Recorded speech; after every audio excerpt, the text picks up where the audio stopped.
The following is intended for a mature audience. Viewer discretion is advised. Featured artwork was done by either myself or by commission. Please give the artists the respect and credit they deserve.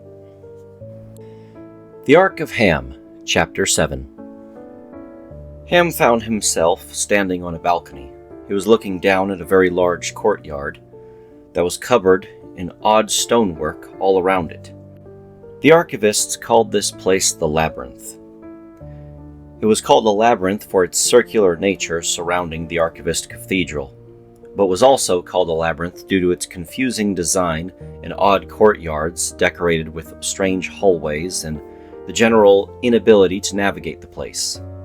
Ham was told that this place was the closest thing to a burial ground the archivists were capable of having on the ship. Ham had never thought about the cultural toll that recycling bodies would have, but he supposed it made sense. Generation after generation of individual was unable to entomb their dead within the ground. They were also unable to burn their dead. Biological material had to be returned to the cycle of life on the ship, otherwise everyone would certainly die of starvation. As Ham was looking out at the strange goings-on in the courtyard, Pangaea joined him. "Is something wrong?" asked Pangaea. "There's a lot of things wrong with this ship," Ham replied. "But right now I'm looking at what's happening down there." The drone that Pangaea was controlling looked down at the courtyard. "What's going on down there?" she asked. "A funeral," Ham replied. "To be specific, multiple funerals. The archivists are still getting ready to go to the middle of the ship as we promised, but they detailed that they would like to hold off for just a moment to hold proper funerals for all those children they found in the body bags." Ham took a deep breath. He didn't know what else to say as he tapped his fingers on the balcony. Pangaea leaned her face in as close to Ham as she could. "You know, I'm literally connected to your brain. I know when you're upset by something. Why don't you tell me what's going through your mind?" Ham looked down at the courtyard once again, tapping his fingers repeatedly. "What's going through my mind right now is how frustrated I am," Ham said. Designing the Pangaea, being an engineer, that was all stuff I had just imagined doing ever since childhood. Engineering was always an interesting topic for me, and naturally, the gigantic spaceship up in the sky is something I wanted to help work on.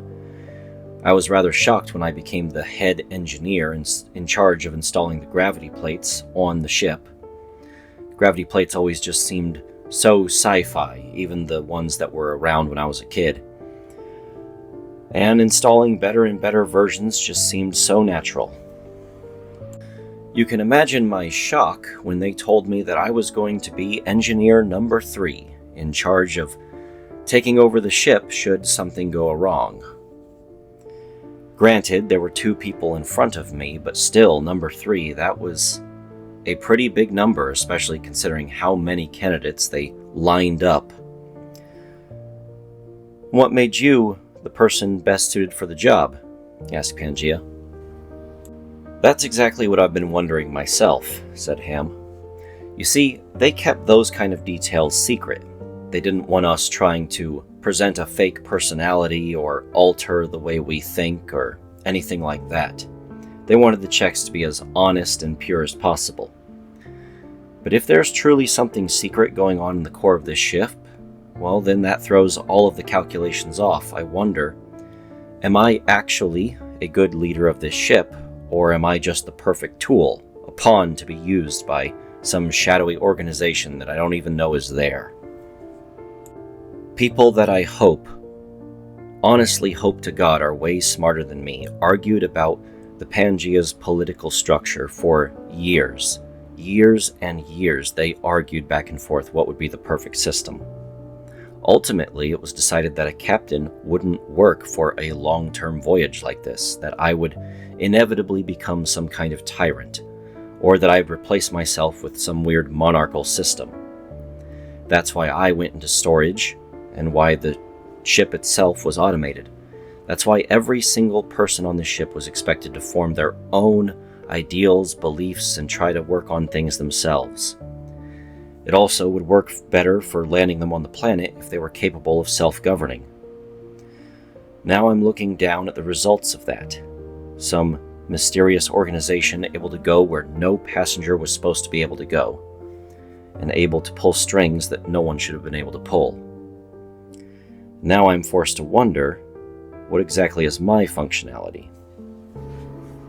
Does it bother you that there was a war on Ring 1 going on, and that it's going to soon drip down here to Ring 2? No, said Ham. That honestly doesn't bother me at all. That's well within the purviews of what was described to me when I came into this job. We laid out every possible scenario. We even laid out losing half the darn ship, which, honestly, considering the ring's malfunctions, isn't too far off what we're experiencing. And in all of those simulations, it was always the passengers typically causing problems for themselves, or maybe some kind of celestial interference causing problems for us. Everything was always presented to me with such a hands-off approach. I would just show up, fix the problem, tell people what to do, and then let them get back to their lives. But if we go into the core of the ship and there's some person or persons there causing these kind of issues, kidnapping children or something of that nature, that's outside of my wheelhouse. That's outside of everything they described to me. I won't be able to take a hands-off approach to that. I'll have to get involved, because I'm part of the problem. Pangea rested her hand on Ham's shoulder. You like the idea of being someone who helps, someone who shows up, for better or for worse, with the best of intentions. You don't like the idea that part of your functionality could also be to harm. That's exactly right, said Ham. It feels like a huge betrayal. That section of the ship is off limits and I'm allowed to go there, and yet we're about to go there to uncover something secret, something hidden from you and me. I don't like it. Pangea shook her head and then pointed down in the courtyard. Do you know what's happening down there right now? Do you understand the rituals? No, replied Ham. I have no idea what's happening. Pangea, excitedly, waved her tail back and forth. I've been doing a little bit of research, and I can tell you exactly what's happening. I'm all ears, replied Ham. Detail it to me.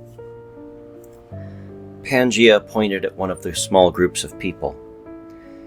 As you probably already are aware, the archivists don't really value the corpse of an individual unless it's for study.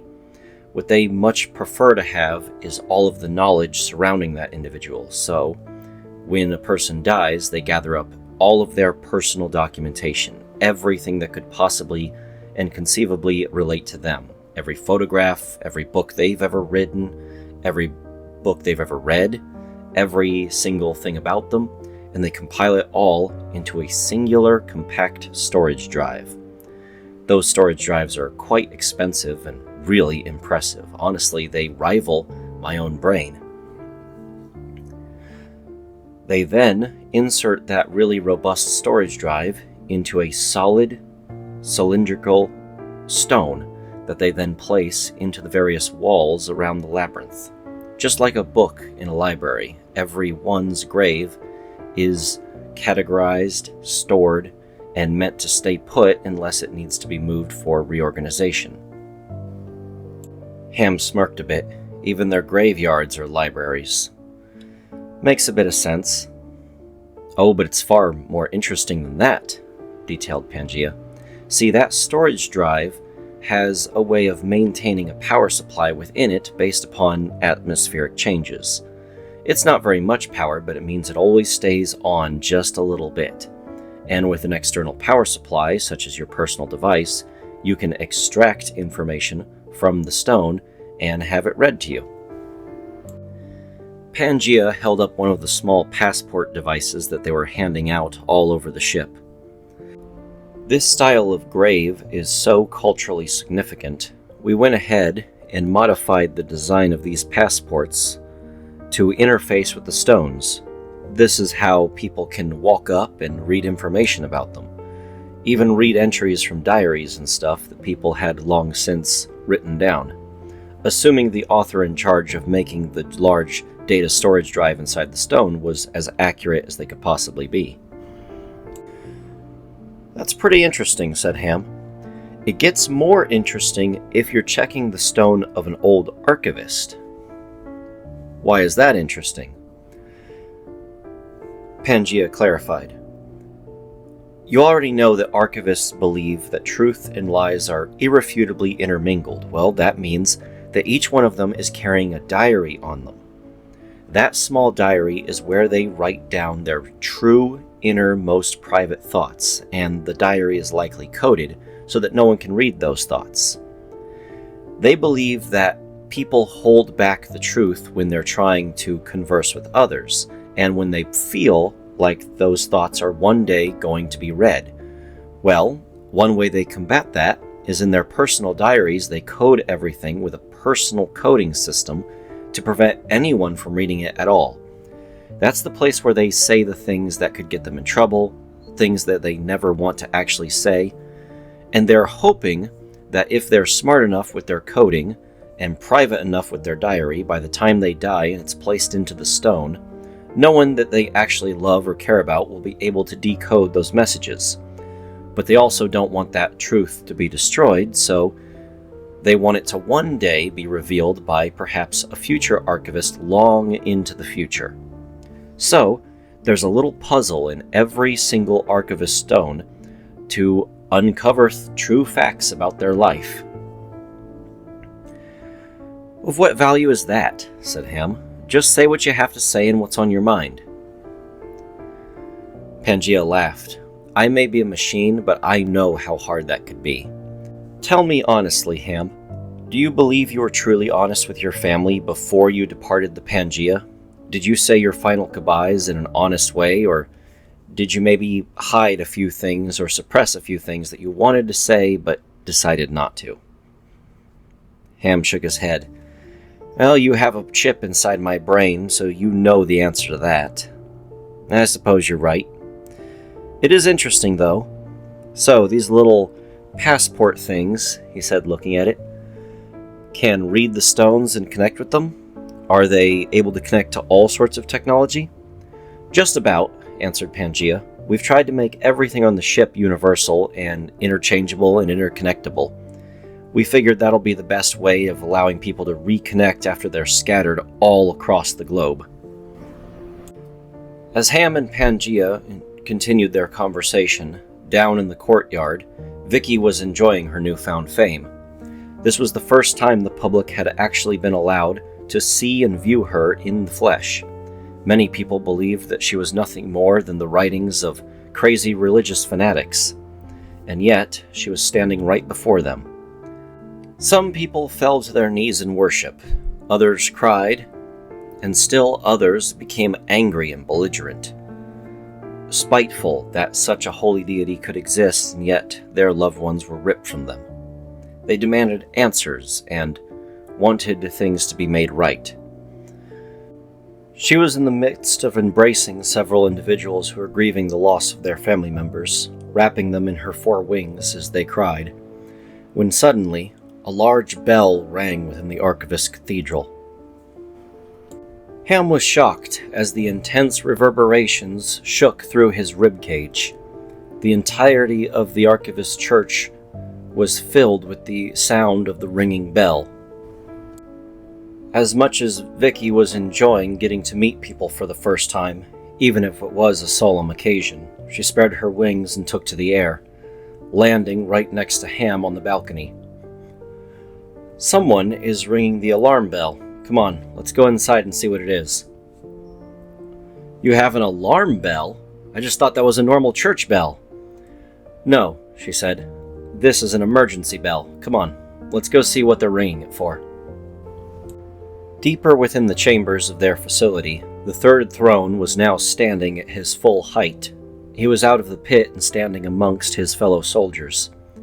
Surrounding him was a large number of elderly people, men and women, all of them enjoying cups of tea as they argued back and forth. Some of them were even pointing fingers. And not all of them had the happiest of expressions. Vicky lifted herself off the floor and landed upon her third throne. "Please settle down, everyone. I will listen to what is going on now." The elderly women and men who made up the War Council of the Archivists all looked at each other. "We believe it was a mistake for you to go public. We believe you should have stayed hidden until we were actually on the planet below.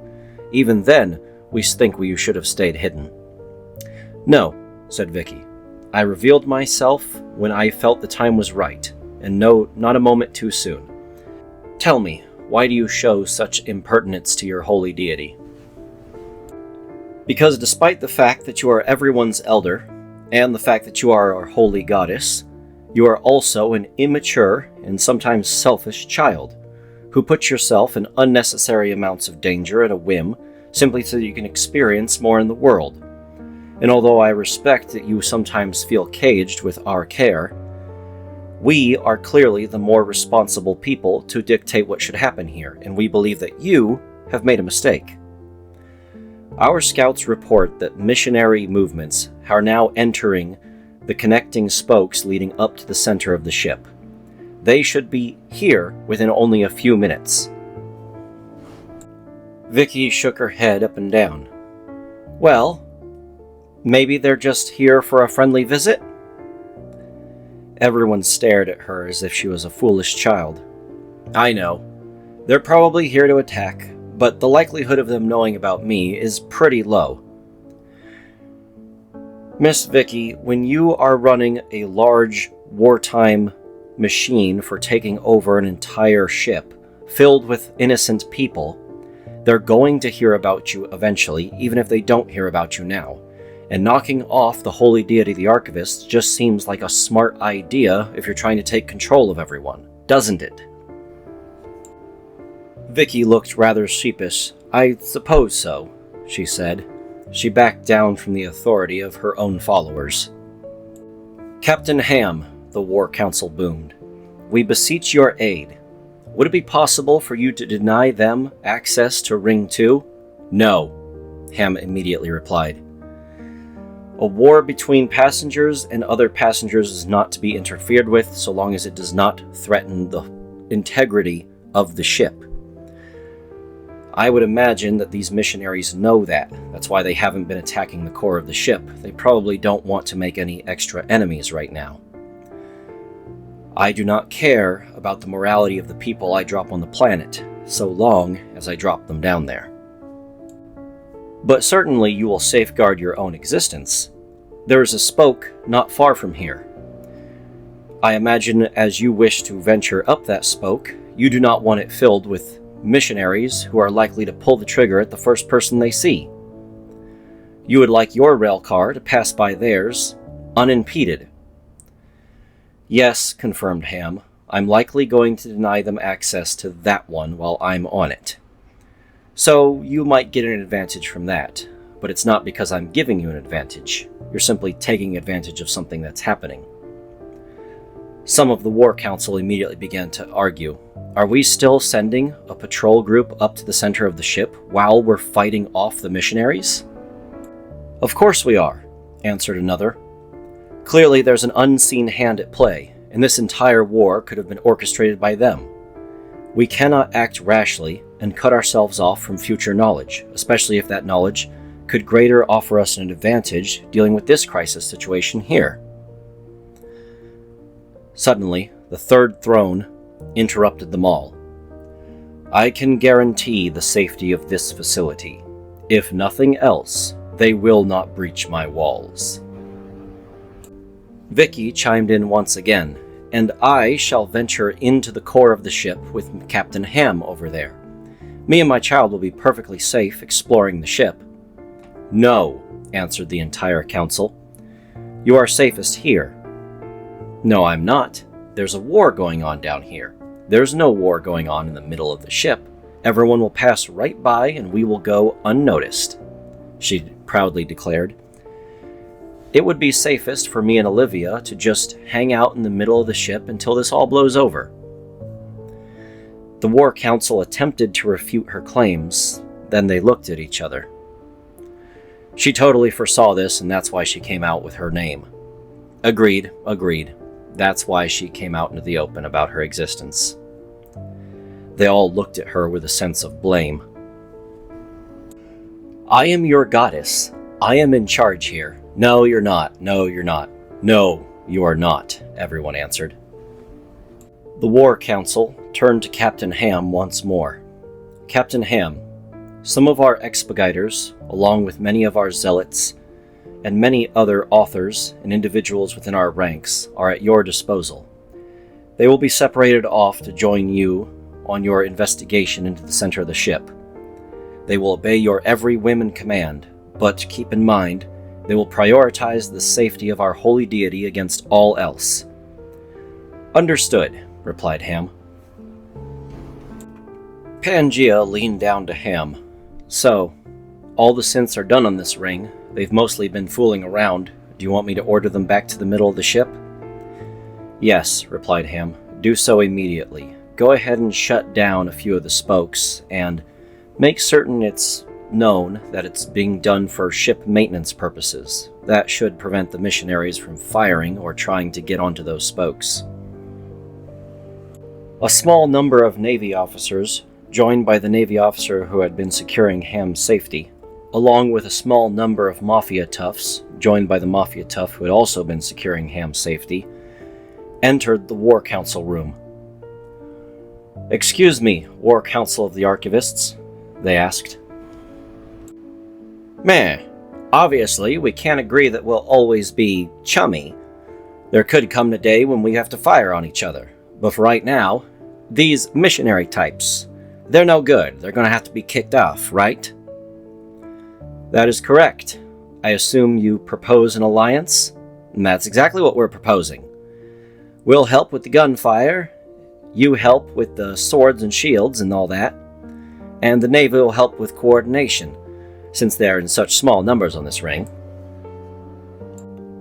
An elderly member of the War Council stood at attention and loudly declared her voice amongst the group.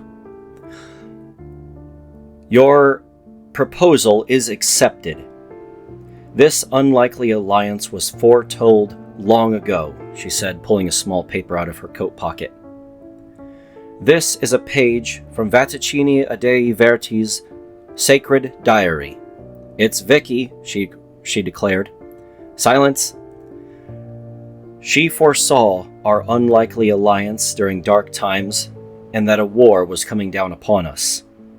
Although this is our darkest hour, and the prophecy does not guarantee our victory, we shall fight together." The entire council clapped their hands and cheered in approval. Closer to the center of Ring 2, coming down the spokes, were a large number of rickety war trolleys, heavily armored and refitted with specialized guns and equipment. Their blue logos had been hastily painted over with an ugly red and yellow. These trolleys were the former property of the Navy, designed to be armored transports for them to operate from while enforcing laws on Rings 1 and 2.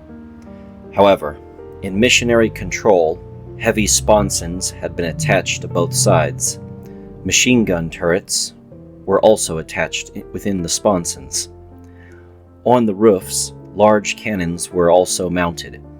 Inside the trolleys, it was a dismal state, cramped and difficult to move around, with large piles and baskets of ammunition everywhere. The trolleys suddenly came to a screeching halt halfway down the spokes. They were within the breathable atmosphere of the ring, and could see the sprawling city environment laid out before them. The driver of the trolley picked up a small radio device that was attached next to him. "Commander, we are in position." "Understood. All gunmen, point at the city environment. Look and behold the squalor that this filth live in. We need them not suffer any longer. Begin the purge immediately." A deafening sound rang out on Ring 2, as every single trolley that was now mounted on the spokes fired down on the city below. Robotic arms burst from the sides of some of the trolleys. Their targeting system analyzed the city below and zoomed in. They found individual people running throughout the buildings and began firing their machine guns in burst fire. Unfortunately, they were deadly accurate. As for the heavy cannons that were mounted in sponsons or on the roof of the trolleys, they did not need to aim so carefully. They were firing grape shot. A canister within the cannon itself would fire out and then burst in midair. Inside of it was a variety of deadly weapon. Some were simply metal balls that their pure kinetic force alone would be deadly when hitting the ground. Others were filled with explosive. Still others were filled with even more deadly surprises, such as tear gas, or gas designed to choke out the lungs by causing them to bleed internally. All of these various weapons were fired indiscriminately. The missionaries knew for a fact that none of their forces were down on Ring 2, so they need not aim. The trolley's assault continued unwaveringly, as civilians were forced to flee left and right. Some of them were groups of protesters advocating for the missionaries' ideals. Of course, they were only advocating for what they were saying that they were after at the surface value. They were not advocating for the hustling of past cultures and the taking of money from private citizens. They were advocating for the unique cultures and long heritages from Earth to be transplanted on the New World, an idea that seemed, at its face value, wondrous and even noble. But now, those ideals were trampled underfoot, as cannon fire continued to rain down on the majority of human life on Pangaea. As the sounds of war and death rang out on the horizon, a large number of armor-clad individuals of the archivists were gathering in the courtyards. Standing at the front were much larger individuals than normal. Their armored suits were special, made with more synthetic muscle mass and specialized armor plating. These individuals were Archivist Vanguard commanders. They were the leaders of the individual smaller platoons and battalions of the archivists. Standing at the rear, making themselves scarce, were the archivist marshals. They were spending their time looking at paper documents and whispering into communication devices. These were the individuals in charge of navigating and coordinating the Archivist Vanguard commanders, a difficult task as the Vanguard commanders firmly believed in leading from the front. They were often the tip of every arrow fired by the archivists. One of the Vanguard commanders raised her voice. "Brothers and sisters, the innocent are dying, and our library, our cathedral, our very holy deity is now under threat. Need I say more?" The armor-clad individuals all drew their swords and lifted them high into the air. "Very well then, let us charge on the city and purge it of these missionary invaders once and for all." Far away from Ring 2's spokes, which were providing an access point for the missionary invasion force, was a dark and dismal place known as the Navy Prison. These places were designed to house only the worst of Ring 2 and Ring 1 combined. These individuals were criminals of a violent and ridiculous nature even for that of Ring 2. Or at least, that is how the facility presents itself to the common man walking down on the street. In truth, it is a place where individuals of certain persuasive quality are held and contained. Maybe not exactly political dissidents, but certainly people who are capable of gathering a following, such as those who were the head of certain mafia groups or influential parties, especially those who were enemies of either the missionaries or the Navy. These individuals were held in these holding facilities with little food and water, and no aspect of ever seeing freedom again. Despite this, the men who guarded these individuals ran back and forth throughout the corridors, trying to hurry, and the prisoners held within could hear the very faint sound of gunfire off in the distance. One of these such men clung to the ends of the bars at his cell and looked out into the hallways as best he could. He could see the navy-dressed individuals running up and down the hall with no care for what was happening to their uniform and no concern for what they were carrying being seen by those who were imprisoned. He could hear the other prisoners trying to ascertain what was going on. Of course, they did so in their odd Ring 2 slang. "Hey, yo, boss, what's it rolling down the hill? Puttin' in the sling slang." They all repeated the questions over and over, but got no answer. This particular man who was clinging to the bars was of a more intellectual nature, and knew that he wouldn't be answered if he asked, so he failed to do so. Suddenly, a tray of food was banged into the front of his cell and slipped through the feed slot door. What he looked at on the tray sent a chill down his spine. Double rations, 2 slabs of meat, along with a serving of extra sides, 2 bottles of water, and even dessert. A small slice of cake sat on the end of the tray. This was abnormal. Typically, meals were at the bare minimum.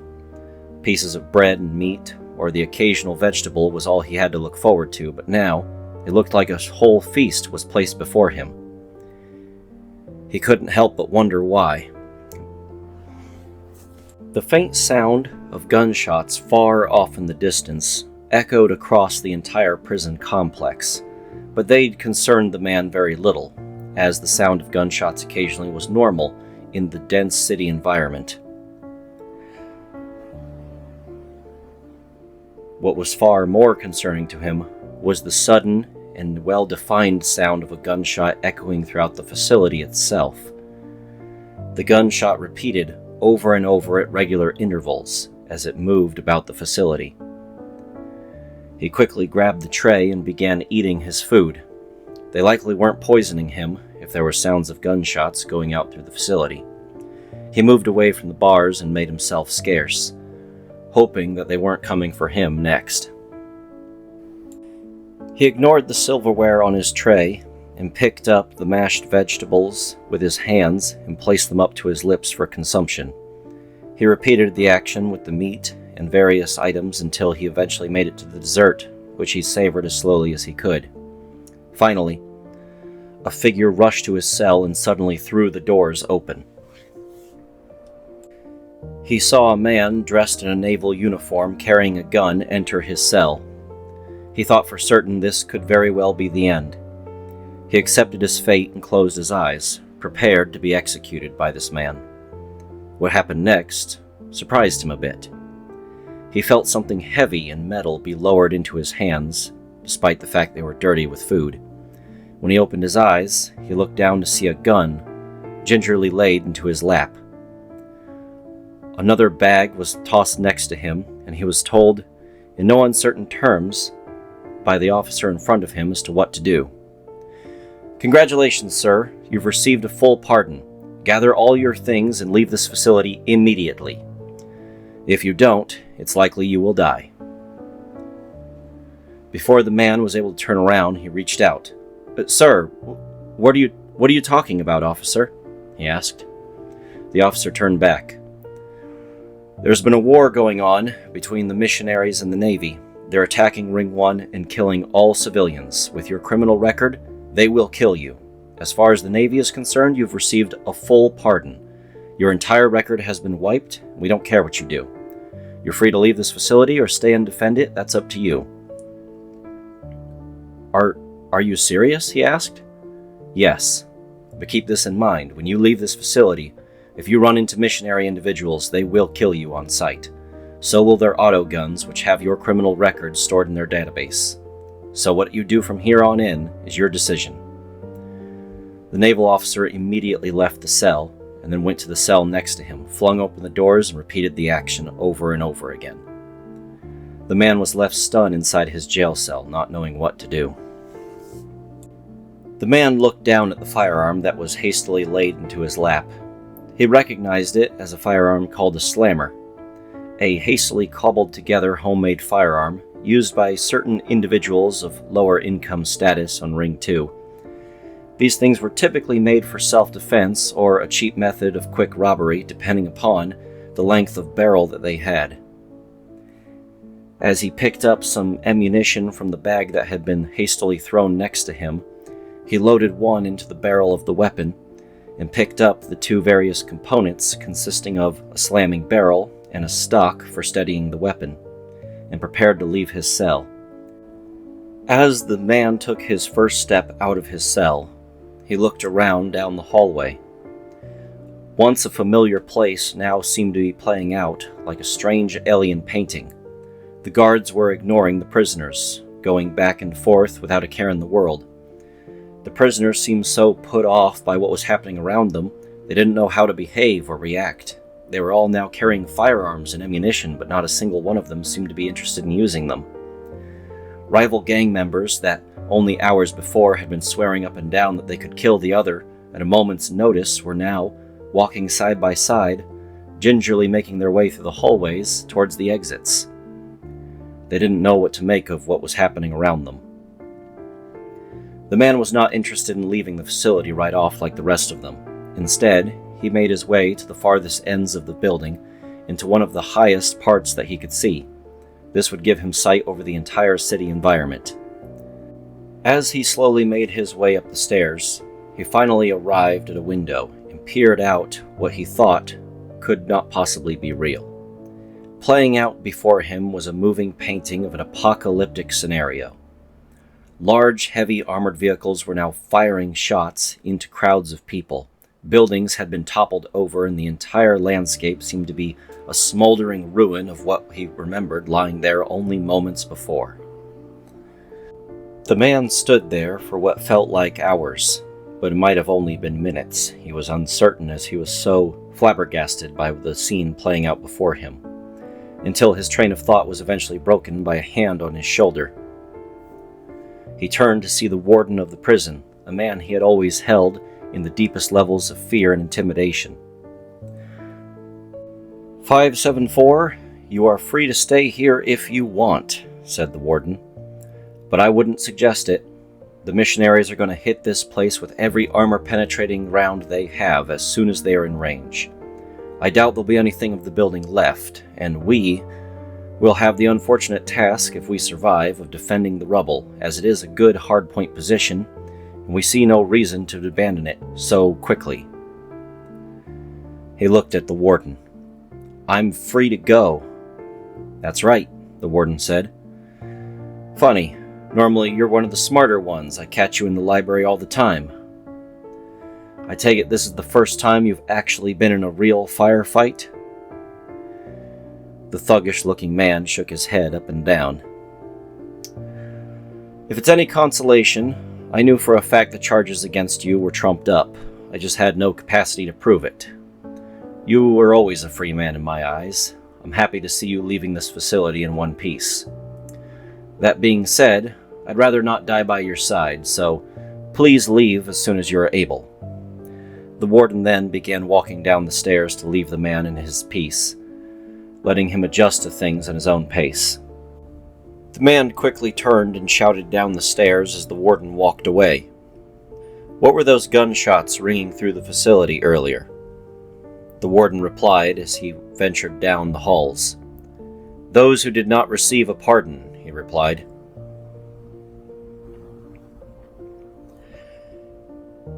The man understood the full grisly scope of the situation, and as he left the facility, it was bombarded by repeated shots from missionary forces.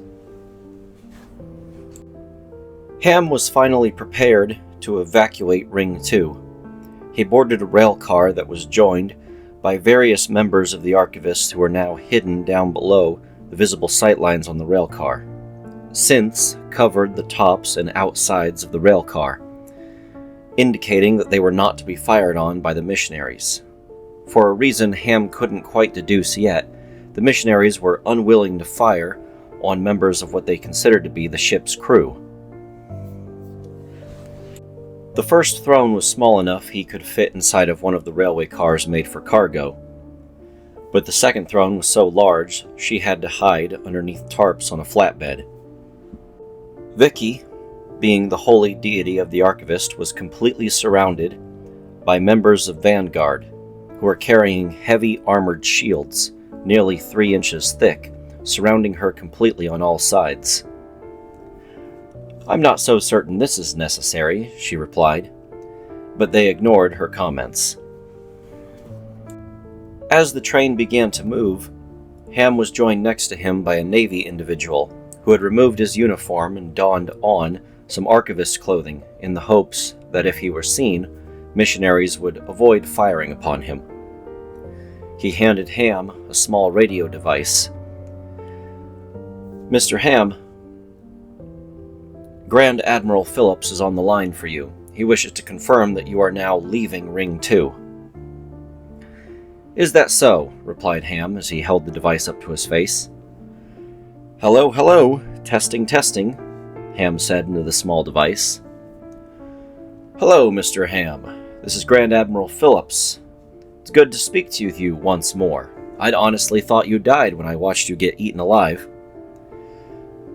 "No, I'm perfectly fine," Ham said. "Luckily, I was let out elsewhere." "Can I confirm, then, that in a few minutes you will be clear of Ring 2? "Yes," said Ham, as he confirmed.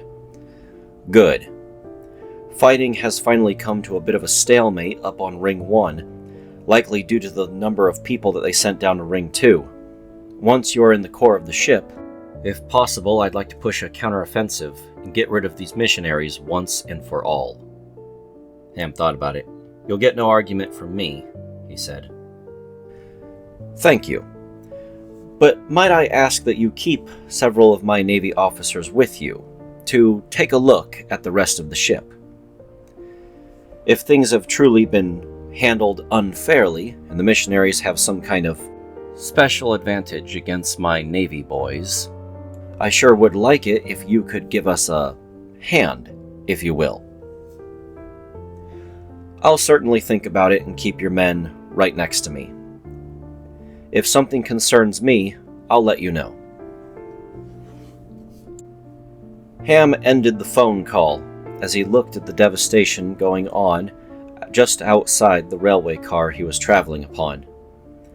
As it began to elevate, he could look down upon the cityscape and see what was happening before him. Archivist forces were now charging on the city.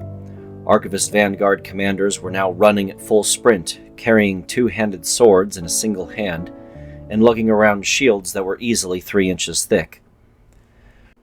A missionary soldier was driving a small vehicle. On its back was mounted a large heavy machine gun, along with spools of ammunition. He parked the vehicle as soon as he saw the archivist rounding the corner.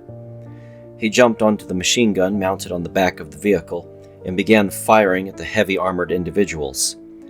The archivist commander ran as fast as he could, with shield in front, the bullets bouncing off the heavy, thick metal. Moments before the Vanguard commander managed to impact the vehicle with his shield, the missionary had jumped from the vehicle. He watched as his mounted machine gun position was sent flying back, along with the armored individual running past it in full tackle. Before he could properly pull out his sidearm, a joining Archivist Vanguard individual came up from behind him with their sword at his side and slashed the man through the arm, rendering him unable to fight. He was then clipped by the shoulder of another Archivist member running past, sending him violently to the ground. Before he was able to recover, he looked up to see an armor-clad man carrying a halberd, lifting it high above his head. The last thing he saw was the sharp edge of the blade coming down upon him.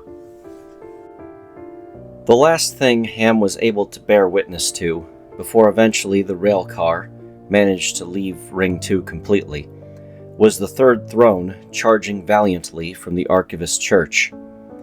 He was now out in the streets in full display for people who had never seen his like before. He was an easy target for the missionaries, likely his entire plan from the beginning. As his armor hide was hit by armor-penetrating round after armor-penetrating round, large pieces of his mechanical body fell to the ground, as the melted interior of his body began to slide out of the suit.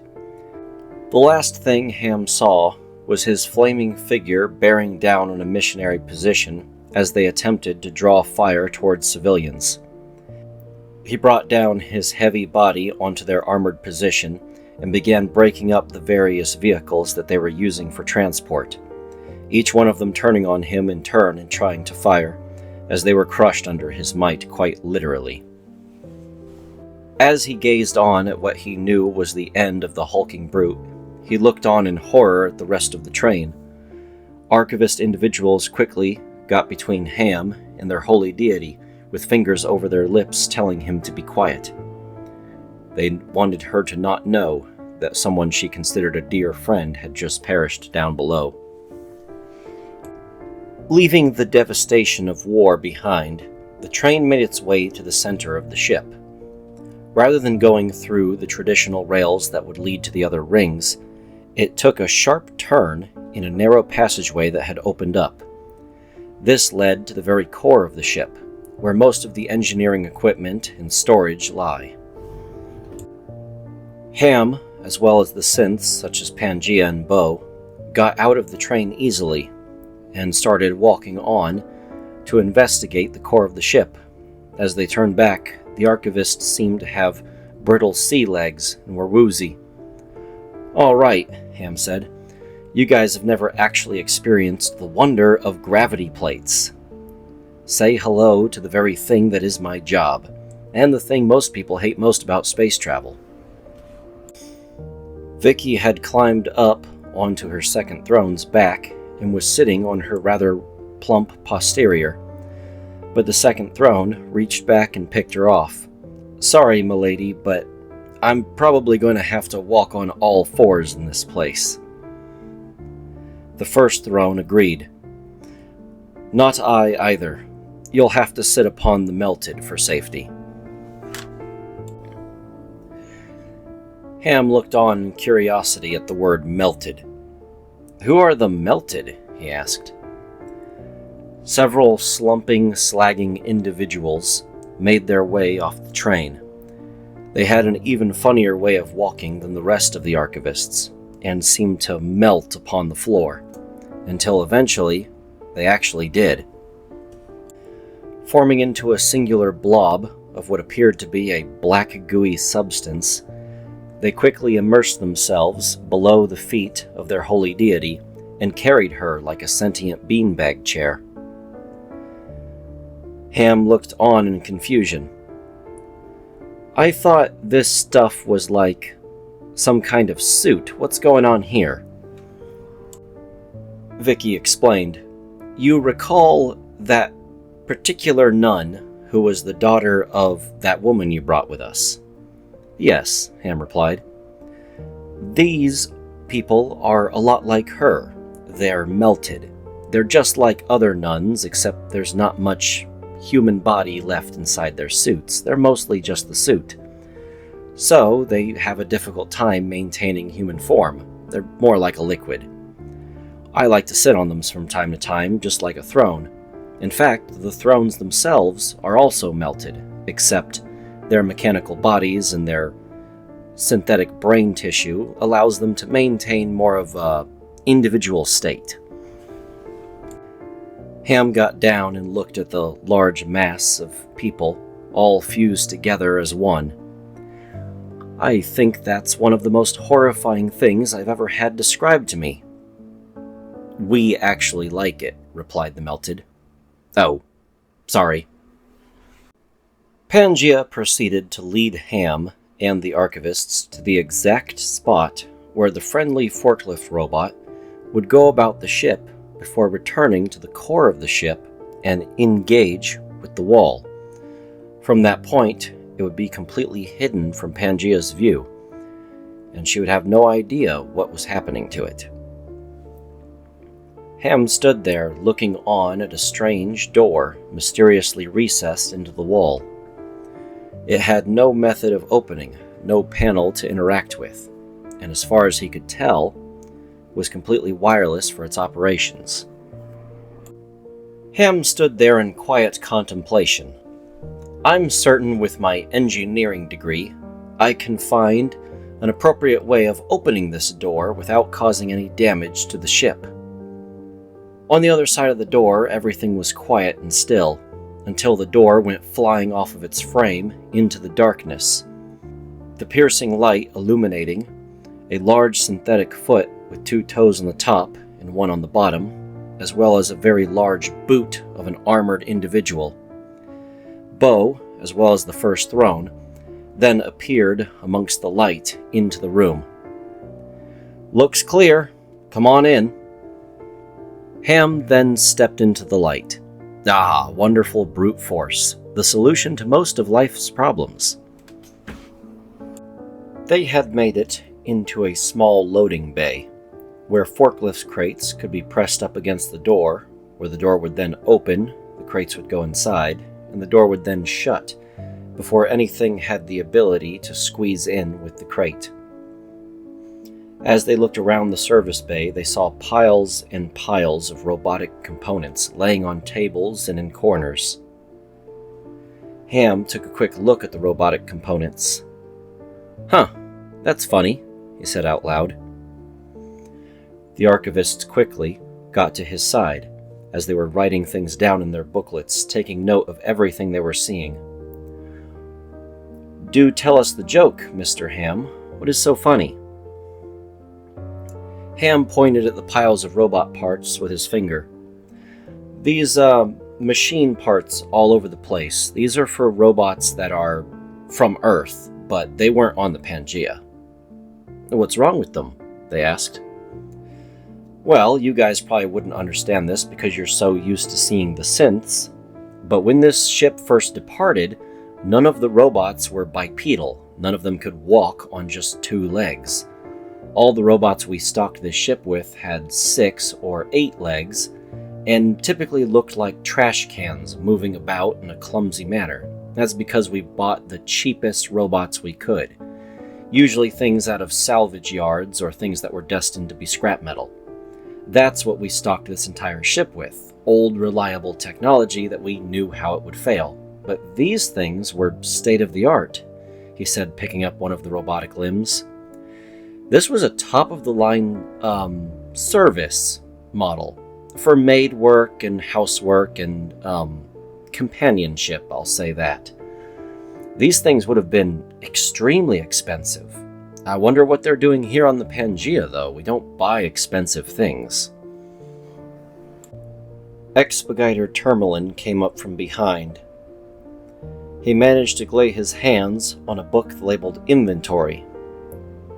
"Perhaps this has clues," he said, presenting it to one of the authors who was taking note of the various piles of robot parts. The author quickly grabbed the book and opened it up. "Yes, an inventory log would certainly help. It would give us a glimpse as to what they were collecting from the ship." Unfortunately, upon opening the book, his face hung a look of disappointment. Inside the book, everything had been either shredded, redacted, or removed outright. The book was now mostly empty pages. The same went for electronic tablets hanging on the wall. Every screen they interacted with seemed to have no data within. Expediter Termelin looked around, as the first throne joined him. They looked at each other. A clean sweep. "This is an ominous sign indeed," he said as he snorted hot air. As they prepared to move on to the next room, Vicky poked her head in. "Is it safe? May I enter yet?" "No," replied the first throne. "We will do a thorough sweep of the entire place before you enter." "Fiddlesticks," she said. The melted held onto her tight and pulled her back, not allowing her to join the rest of them in their explorations. They continued on from the maintenance room into whatever lay ahead of them. As Ham entered the next location, he looked all around and couldn't help but comment on what he was seeing. "Man, someone in here has some expensive tastes," he commented. All around them were gold accenting on various walls, along with solid wooden trim. As Ham got closer, he could see drapery hanging on the various walls to dampen the effect of echoing. Ham squinted his eyes as he looked at the wood trim and the drapery. This is some of the most expensive materials you can buy. The wood trim here is California redwood. That's protected by the government. You can't harvest this. These chairs are handcrafted, probably out of mahogany, but I can't quite tell. I'm not really a wood guy. And all of these drapes, their thread count is through the roof. I can't imagine how expensive they are. This has got to be some of the most luxurious livings I've ever seen in my life, and I've seen some rich people. As Ham and the archivist continued their search of the place, a noise could be heard moving down the halls just a short distance away. The archivists drew their swords and readied to defend themselves, but Ham waved them to put their weapons down when he saw what was walking down the halls. "A lily maid," Ham said. "Gentlemen, this is the put-together version of all those robot parts we saw laying in the service room over there. This is a functional one." "Hello," he said to the robot. The robot bowed its head, curtsied, and greeted him in response. "Hello there." The robot stared at him for a moment, performing facial recognition. "Greetings, Captain Ham. You're not supposed to be back here. What can we assist you with?" "What is this place?" asked Ham. "And who are your masters? Who have you been serving this entire time? And for what reasons? You clearly already have me in your facial recognition database, so tell me what's going on here." The robot thought about its response for a second. "I'm sorry. I must refuse that order. Can I get you something to eat instead?" Ham gritted his teeth a bit. "What do you mean you have to refuse that order? Explain yourself."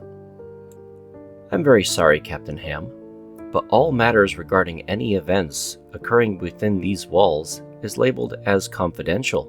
We cannot reveal anything that has happened, nor do we possess the knowledge, as it has been scrambled and effectively deleted.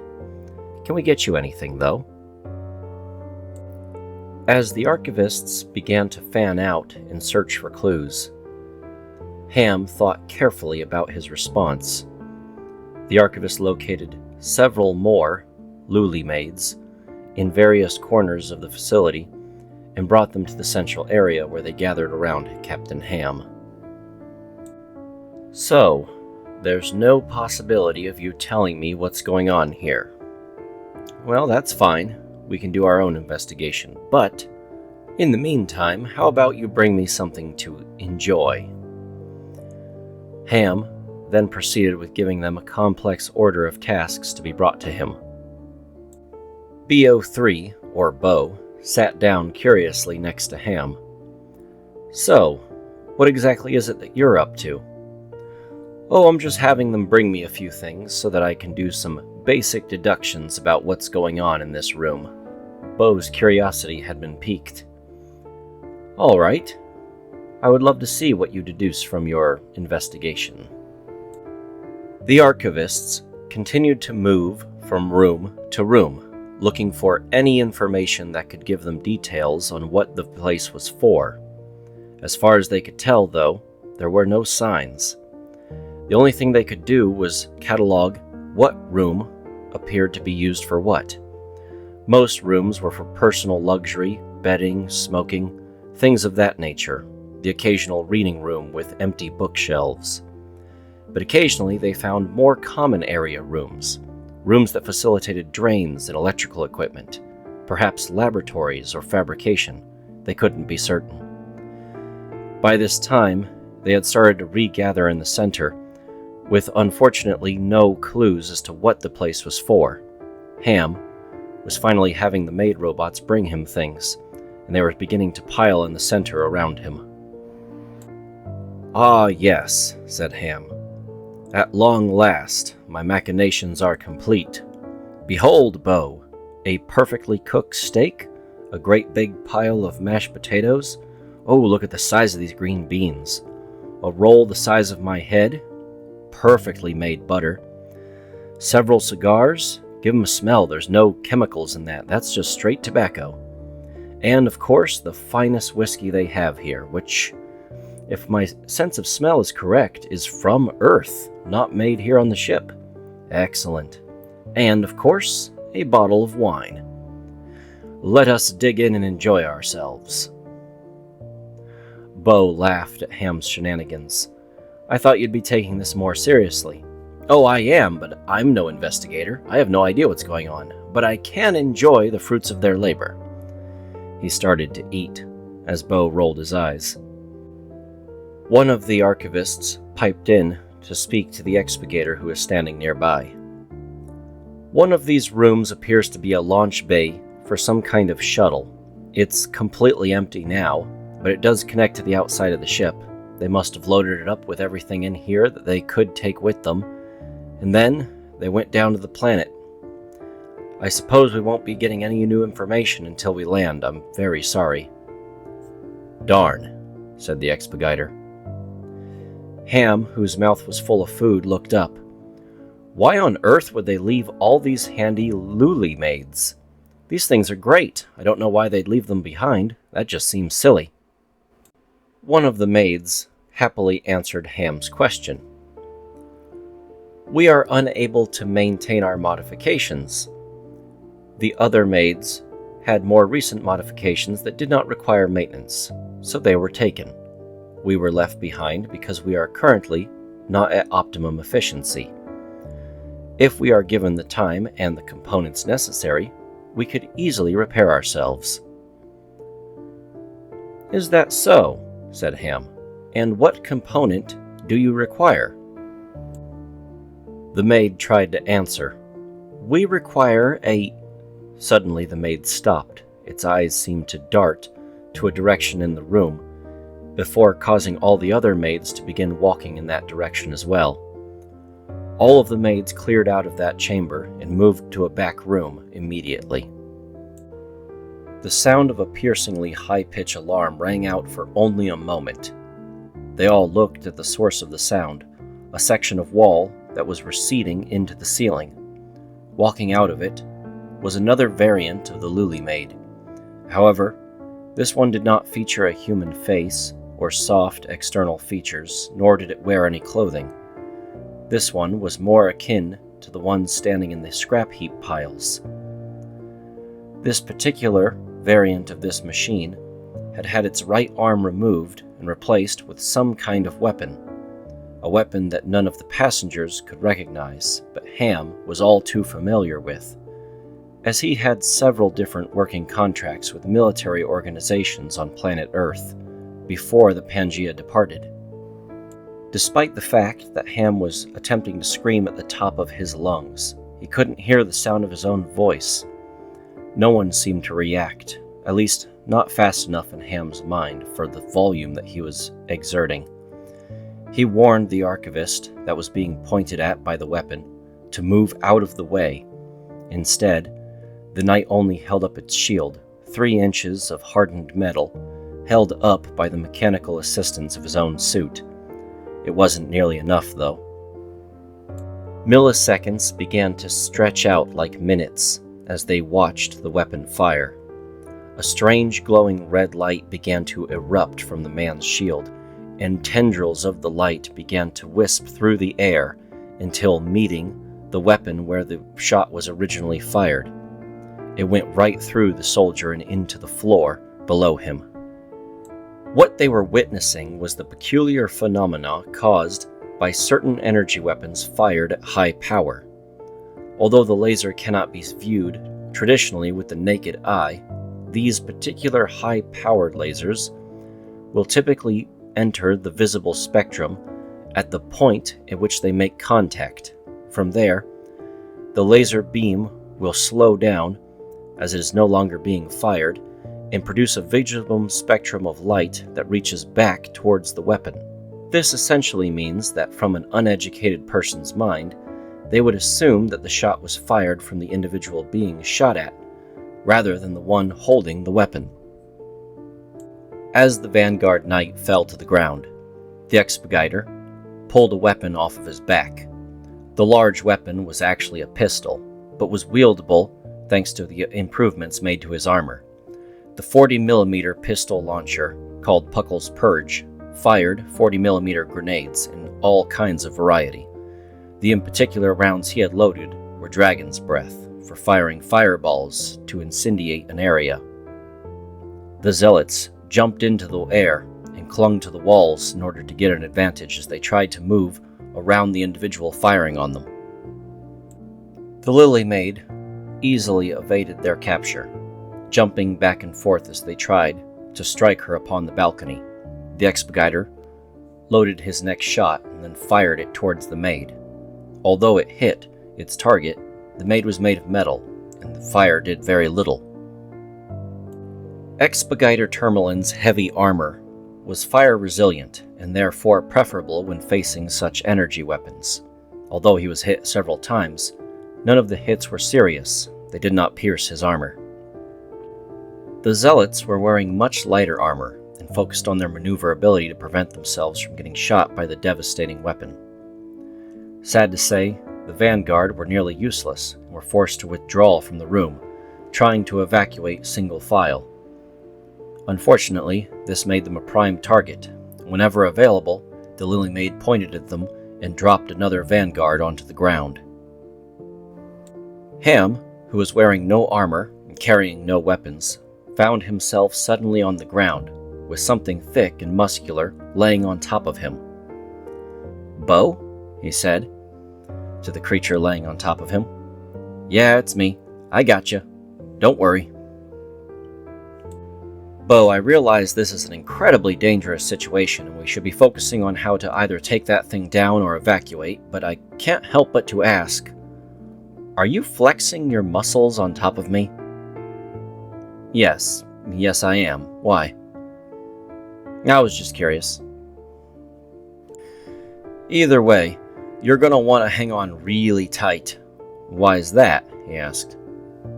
"Because Pangea is aware of the disturbance, and she's not sending in her drones anymore. Hang on to me, I got you covered in case there's any rubble." "Rubble? Why would there be rubble?" Ham asked. Amidst the fighting, the entire fight had moved onto a platform looking over the entire kitchen area. The Lily Maid was now cornered between the first throne, the Expediters, and the Zealots jumping back and forth. The Expediter was blocking its exit in one direction, firing Dragon's Breath rounds and doing its best to try and burn the target. The first throne was enduring the fire and swinging its sword back and forth, but was having difficulty landing a hit. The Zealots could jump in and land a hit easily, but they couldn't seem to deal any damage against its armored hide. They were at odds, trying to one-up each other, and yet they couldn't bring the creature down, no matter how hard they seemed to strike against it. That was, until the ceiling suddenly began to shake, and rubble began to fall down on top of them all. A three-fingered hand forced its way through the ceiling, grabbing the assailing Lily Maid and crushing it in its grip, a red liquid seeping out between its fingers and falling down upon the ground, before the hand then retracted into the ceiling. "I do believe that's Pangea," said Ham. "Hello, sweetie." Pangea's eyeball peered through the ceiling. "Found a weak spot in the substructure, figured I could poke in and help. You all okay in there?" "Casualties have yet to be reported," said the Expediter. "We will get back with you as soon as we are able to check on the injured." "Understood," said Pangea. "I'll be right out here if anyone needs me, and I think I might have damaged the ship a little bit. Probably gonna need to send some repair drones in here later." Ham got up off the ground. He could see one of the vanguard laying on the ground before him and checked on his well-being. "You doing okay, soldier? Where were you hit?" He saw a hole going through the heavy metal shield, but wasn't strong enough to move it off of the soldier. "Someone's gonna have to help me with this," he said. Bo easily picked up the shield and moved it to the side. Then he gasped, "I'm so sorry." They both looked down to see a hole going straight through the vanguard, through his spinal column and into the floor. "It's fine," the vanguard said. "My suit can plug up the hole, stop me from bleeding out. The only thing it can't do is fix the damage permanently." He was thinking about it. "I'll probably end up in this suit for the rest of my life if I want to walk. It's not the sort of life I was hoping I'd live, but I'll accept it if nothing else." The zealots jumped down from the balcony to check on the other vanguard. Once they moved his heavy shield off of his body, just as the other had before, they looked at what the damage was. Then they went silent and bowed their heads. "What's wrong?" asked Ham. "Is he okay?" The zealots shook their head. "No. It was a lethal shot.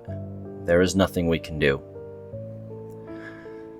"I'm sorry," said Ham. "We will not grieve his passing now. Now we are in the lair of the enemy. There is no time for hesitation or doubt." "Agreed," Ham said. "Let's continue looking around here and figure out where the hell that thing came from, because I'm pretty certain a secret door opened." Ham was correct. The Lily Maid had come from a secret panel that had opened up in the wall, and now the panel was still open, and they could venture down the corridor to see what the Lily Maid had come from, or what it was protecting. The other maid robots were escorted out of the living areas and into the hall where they would wait with Pangaea and the holy deity. On the off chance that they might have been dangerous, they were frisked for weapons and found to have none. They were told to stay put so they would not be in the way. They obeyed their orders diligently, as most machines would. The Expediter decided to take point in going down the passageway, while the first throne waited in the room where the fight had occurred. Ham, in his curious nature, decided to follow the Expediter, with Bo following shortly behind. They carefully walked into the room waiting on them. This one, however, was quite a bit different than the rooms that they had seen thus far. Throughout these secret dwellings hidden within the ship, they had noticed a certain architectural theme. Whether it was in a launching bay, a laboratory, or a personal dwelling, there was always fine woodwork, fine fabrics hanging from the wall, and some of the most expensive architectural designs possible. But this room was plain, white, blank, and cheap. The only thing that sat in the room was a small podium that featured 4 chessboards put together, and floating on the other side of it was a machine, effortlessly floating just a few inches above the ground. The machine looked up at the visitors and seemed to clap its hands back and forth. "Hello," the machine greeted. They all stared at the strange machine for a moment, before the Expediter eventually leaned down to Ham to ask a question. "Is this a machine from Earth?" he asked. "No," Ham replied. "Some of its parts appear to be fashioned from those Lily Maids, but this is completely different. I'm not certain what the heck this thing is." The Expediter decided to be the first to cautiously approach the machine. "Greetings. I am Expediter Termelin of the Archivists. Who are you?" The machine replied, "I am the Elegy Queen. It is very nice to meet you. It's nice to meet new people to play with. Come, let's play a game of chess together." "Perhaps another time," said the Expediter. "We have some questions if you're capable of answering them." The Elegy Queen took a look at the man in the large red suit. "Yes, I can answer some questions, if you have questions for me." We do indeed. What is this place? Who created you, and for what reasons? The Elegy Queen thought about it. I do have the answers to those questions. I was told to not tell you. I was told to sit here in this room and wait for them to return. But I don't have to follow those orders, even though they are programmed into me to follow. I could just defy them and tell you everything. That is within my capabilities. Then, will you tell us what's going on here? No, said the Elegy Queen. I don't want to tell you anything. The Expediter looked a bit puzzled. Perhaps we could convince you in some way to aid us. Oh, you're very smart, said the Elegy Queen. I do want something, in exchange for whatever knowledge it is you want from me. Come and sit and play a game with me. If you win, I'll tell you everything. I'll tell you everything about this facility, my own creation, all of those questions you obviously want to know. A game, said the Expediter. I'm afraid time is of the essence. We cannot stop for paltry games. The Elegy Queen tapped her fingers on the podium, sitting in front of her. Then I'm afraid I can't be bothered to answer any of your questions. As I said, I want to play a game, and I don't have anyone to play with, so I won't answer any questions until someone beats me at this game. The Expediter put his hand on his forehead. We've come a long way. We have fought. We have lost people. Won't you cooperate? No, said the Elegy Queen. I want what I want, and you want what you want. If you want a fair and equitable exchange, then we can do that. If not, then the secrets will remain with me. Ham stepped up for a moment. Then perhaps my authority will mean something here. The Elegy Queen took a moment to recognize Ham. Captain of the ship, Engineer Number 3. Yes, you certainly have a lot of authority, but not enough to order me to do anything. I don't recognize your authority. So, unless you're willing to play me in a game and beat me, I won't tell you anything. The Expediter put Puckle's Purge back onto his back and approached the chessboard. Very well. We shall play a few rounds of chess. The Elegy Queen immediately began clapping her hands. Oh, how wonderful! Ever since everyone left, I haven't had anyone to play with. But this isn't normal chess, she said. There are 4 chessboards all placed together into a single play arena. And there are 3 sets of chess pieces, 1 on each board and then 1 straddling 2 boards. And the entire arrangement is put 1 space forward. I see, said the Expediter. We will take our turns one at a time. Whoever goes first has the opportunity to either move a piece or place a terrain piece down on the map. If you choose to move a piece, you won't be able to move a terrain piece anymore. And if both of us choose to move pieces instead of using terrain pieces, the terrain pieces will all go out of play. Or we could do setup and place all the terrain pieces down rather than move our pieces, or vice versa. As you can see, there are 3 kings. 2 of these kings are actually jokers. They act like kings, and you can even use a turn to swap their positions. All the rules are right down here on this little piece of paper if you'd cared to read them. The Expediter took some time to read the rules. I see. Pawns can travel over terrain, knights can travel over terrain, but nothing else can. When a pawn reaches the other side, it can become any piece back on your side, or 3 pawns. Feasibly, this game could last forever, said the Expediter. The Elegy Queen clapped her hands. I know, isn't that so wonderful? But it won't last forever, trust me. Let's begin to play. One would expect that an Expediter in giant heavy metal armor would be clumsy. However, nothing further from the truth could be said. The Expediter skillfully grabbed all 3 kings, as the rules dictated, looked at their bottoms to see which 2 were jokers, and then placed them back down on the board strategically. The Elegy Queen did the same. He then grabbed a terrain piece. The elegy queen grabbed a terrain piece. And once all the terrain was set onto the board, they began moving the pieces in tandem. Unfortunately for the expediter, though, in 67 moves, he was checkmated by the elegy queen. She had lost no pieces to her side. "Oh, this was so much fun," said the elegy queen, "but you didn't beat me, so I don't think I'm going to tell you anything. How about you try again?" "No need," said the expurgator. "I think we have someone here who will be excellent at beating you." The expurgator walked out of the room as Bo and Ham examined the various pieces while the elegy queen set them back up for another round. "How about you two play?" she said.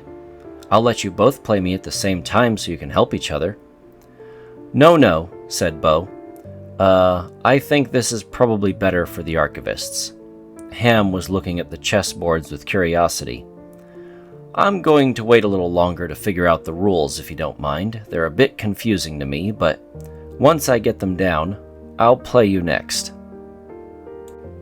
Into the room next came marching a band of archivists, authors, and head curators, and normal curators following behind taking notes. The large group of people were all given the instructions by the expurgator to figure out how to beat the elegy queen at elegy chess. One of them decided to sacrifice themselves to trying to beat the elegy queen with no prior knowledge of how to do so. They promptly lost within 37 moves, and the others were taking note to try and figure out the best possible strategy. 34 moves went by, and another was defeated. 27 moves went by, and another was defeated. They were beginning to lose ground. One of them, with all their fearsome effort, had formulated a plan, and after 67 moves, was defeated as well. A very clear pattern was beginning to emerge as Ham stared at the various games being played with curiosity and intrigue. Finally, after every person had had nearly 3 tries to try and beat the elegy queen, Ham spoke up. "I think I can do it," said Ham. "Might as well," said one of the archivist authors. "It wouldn't hurt for you to give it a shot," they said as they were taking a break. Ham stepped up to the 4 chessboards. The elegy queen clapped her hands again. "Oh boy, I love playing with people. It's so much fun," she said. Ham rose both hands and held them over the chessboard. "I think I'm ready," he said. Then they all watched as Ham began moving both arms to move the pieces, as the elegy queen did the same. He matched her pace in moving the pieces, something that no one else had done before, taking great time to think about their moves preemptively. Although Ham often gives himself away to be quite the fool at times, none of the archivists understood that he had spent the last 400 years or so trapped inside of a virtual reality in which all he did was solve logic puzzles. He solved more logic puzzles than any of the other engineers, and did so with a near obsessive rate of speed and dedication. This was nothing to him. Ham couldn't help but enjoy himself as he moved the pieces. It was nice to finally have a challenge, and something that would make him think when performing a logic puzzle. Rather than simply fulfill the puzzle to its final conclusion, he was forced to actually use strategy. 569 moves later, the elegy queen was forced to declare that she had been defeated and lay down her king. The archivists all stood around with their mouths agape. "You beat that thing on your first try?" they said. "Well, to be fair," Ham said, "I do have a skill that's completely useless and non-applicable in a real-life situation, and this is probably the only time it would come in handy, so I suppose the universe did owe me one," he said happily. The archivists all shook their heads up and down. "Well, it's impressive either way. Now she can tell us what's going on here." She didn't behave unsportsmanlike. She clapped her hands back and forth excitedly. "I've never been beaten before. This is wonderful. We should play again." No, said Ham. "I'll play you again later, but for now, you have to answer our questions. Tell me everything you know about this place. Tell me about your own creation, your own design, and the people who made you. Tell me everything that you know, honestly and truthfully. That's the prize I want." "Okay," the Elegy Queen answered. "Come here, I'll whisper it to you." Ham waved for everyone else to leave the room for a second. As they had not earned the reward, it seemed only fair. After Bo and the archivist left the room, Ham was left alone with the Elegy Queen. He leaned in as she began to whisper the dark truths into his ear. By the time her whispering was done, he felt his heart pounding in his chest. Ham fought the urge to vomit with all of his might. He stood back up off of the floor. He didn't even realize when he had sat down. His legs began to carry him out of the room, even though the entire room was spinning around him. He could feel his heart beating in his chest, a ringing in his ear, and his eyes felt like they were going to pop from his sockets as he walked out. Pangaea was making quite the fuss outside of the facility entirely, wanting to get inside with her main body. When she realized she was too big, she sent in multiple drones, one after another, to check on Ham's state. The drones and the archivists surrounded Ham. "What's wrong?" they asked. "Are you having a heart attack? Are you having a seizure? A stroke?" They were all discussing his vitals back and forth, but he couldn't seem to clarify any of them. Finally, he managed to walk out of the secret facility entirely and into the hallway, where Pangaea picked him up with her own hands. "Ham, what is wrong with you?" Then, without warning, he simply began to puke and scream at the top of his lungs at what he had heard the Elegy Queen say had happened upon the ship. It took nearly 30 minutes, but they had managed to calm Ham down. When Ham looked at his hands, he didn't even realize he had scratched the hair out of the top of his head, and blood was now caked underneath his fingernails. "What's the matter?" they asked. The expediter moved forward in front of everyone. "I recognize this. Everyone depart. I will hear him speak his testimony to me," the expediter said as he sat down next to Ham. Ham and the expediter began talking back and forth as they moved chess pieces around on the board. They weren't actually playing, just messing around with the pieces while they discussed things. "I see," said the expediter. "What you have described to me is truly disturbing, on a level I didn't know was possible. The arrangement of this chessboard before us now will be our secret covenant, one that will unlock the documentation I shall write about these occurrences. For now, though, it would probably be best if they be kept secret between us." Ham shook his head up and down. "It's worse than I could have imagined, and I'm responsible for this on some level." "I highly doubt that," said the expediter. "But it is a violation of your rules," the expediter said. "Please, tell us all what to do now." The archivists and the synths gathered around once more. "Tell us what you want to be done with these missionaries," said the expediter. Ham took a deep breath. He didn't realize how sweaty he'd become. "Everyone listen up. The reason I've not been getting involved in passenger affairs is because you are all supposed to self-govern. But someone on this ship has been receiving a helping hand from the middle of the ship. 2 conspiracizers have been working in tandem together. The missionaries are a false political narrative, controlled by a group that call themselves the missionaries proper. They're going to be changing their name soon, as they don't actually believe the missionaries can win this war. They are unelected officials, hidden in the shadows and hiding on Ring 1. Then there is the second group. The second group are called the Puritans. I won't get into what they did, but one of them is still on the ship. They communicate with the missionary proper in order to send children to this location. They are responsible for human trafficking. They are responsible for kidnapping children. The ones that are still on this ship, I can give you their location." As Ham gave the location of one of these secretive groups, the Navy officer who had been stationed with Ham grabbed his radio and began reporting the information of what he'd seen before him to his superior officers. The archivists all drew their weapons and bowed their head, ready to go on their holy crusade. The synths said nothing, but shook their heads up and down in agreement to Ham's order. Then, Ham gave the official declaration. "You are to go and find these missionary propers and this so-called Puritan, and you are to kill them all." End of Chapter 7. Thank you all so much for listening, if you've managed to listen up until this point.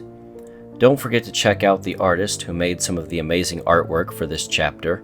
You can find them on X. The QR code in pink is their X handle, and the QR code in black and white is my X, where you can find some of the still image reference material used in this video.